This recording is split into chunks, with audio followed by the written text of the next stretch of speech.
The Secret Service official at the center of bombshell January 6th committee testimony, who's also involved in the Department of Homeland Security investigation of deleted texts around the insurrection, that guy just announced his retirement yesterday, literally 2 days before he was finally scheduled to share his story with DHS investigators, at least according to The Intercept. His name is Tony Ornato. He was a member of Donald Trump's security detail who took a political job at the same time he was serving in the Secret Service. He was actually quite highly ranked in the White House in the end. He worked as Deputy Chief of Staff, which is a very, very powerful position. And on January 6th, he reportedly relayed a jaw-dropping story to White House staffer Cassidy Hutchinson about the ex-president's attempt to join the rioters at the Capitol. Hutchinson shared it at one of the January 6th committee hearings. Tony proceeded to tell me that when the president got in the beast, he was under the impression from Mr. Meadows that the off-the-record movement to the Capitol was still possible and likely to happen, but that Bobby had more information. So once the president had gotten into the vehicle with Bobby, he thought that they were going up to the Capitol, and when Bobby had relayed to him, we don't have the assets to do it, it's not secure, we're going back to the West Wing, the president had very strong, a very angry response to that. Tony described him as being irate. The president said something to the effect of, "I'm the effing president, take me up to the Capitol now." To which Bobby responded, "Sir, we have to go back to the West Wing." The president reached up towards the front of the vehicle to grab at the steering wheel. Mr. Engel grabbed his arm, said, "Sir, you need to take your hand off the steering wheel.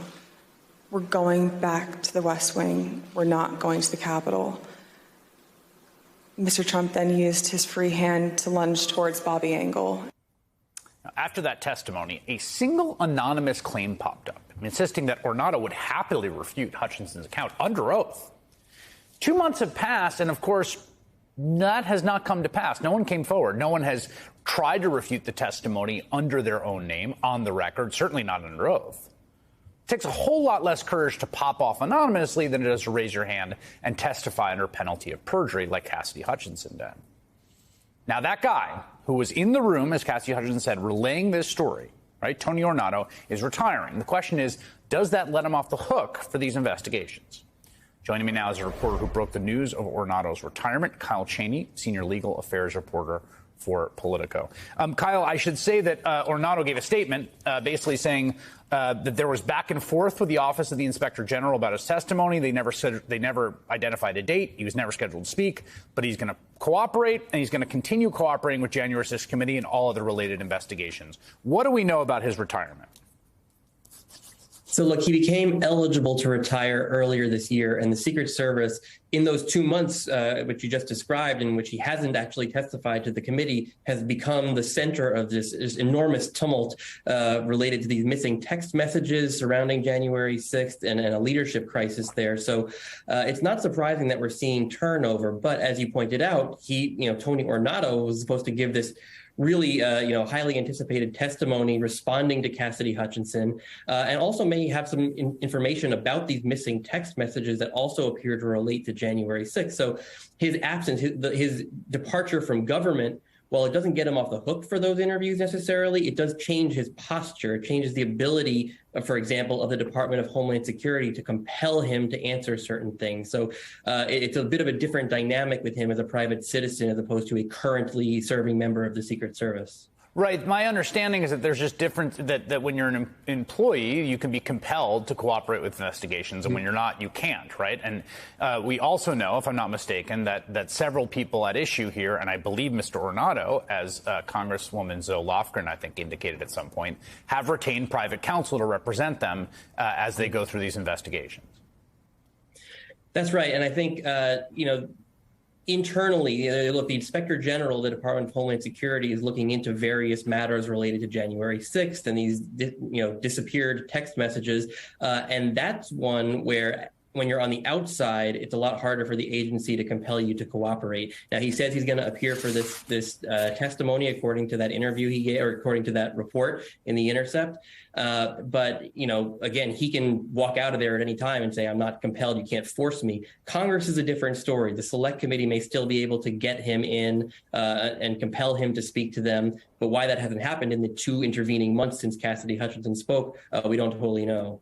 Well, so that to me is really the core of this, aside from the missing text messages, is I have no reason to have any opinion one way or the other about Tornado before any of this, right? I know that it was highly unusual and indeed quite controversial when he was given a political position working as Deputy Chief of Staff while in Secret Service. That's a line that's essentially, I think, as far as we know, never crossed before, or very rarely crossed, right? So there's some controversy around that. But the thing that I just can't get over is Cassidy Hutchinson comes forward on television under oath and gives this testimony. And immediately there was this obvious effort to knock her testimony down by folks that wouldn't go on the record, that were anonymous and unsourced, saying things like prepared to testify under oath. And yet here we are 2 months later, and that has not happened. Right. And, there were a couple of days after she testified where we all sat back and said, is her entire story going to fall apart? Because you saw all this stuff kind of getting whispered about. And since then, I think, if anything, her testimony has gotten stronger because no one has, on the record refuted it, as you said. But also other details have been corroborated. So really what's, it's interesting that they foreshadowed that, they forecast that, we're going to be on the record testifying under oath about this, because that really lent some credibility to the fact that maybe they were going to poke holes in her story. Why that hasn't happened, again, I don't know. I don't know the status of negotiations with the Select Committee. But his departure before that's actually happened raises more questions about that. Yeah, we should note, I believe Ornato has given testimony to the committee prior. I believe one committee member characterized him as his memory not being as sharp and not as forthcoming as Cassidy Hutchinson. So we'll see if he gets back under oath, and we'll see if we ever hear from him under his own name and not behind the screens of other folks speaking for him. Kyle Cheney, thank you very much.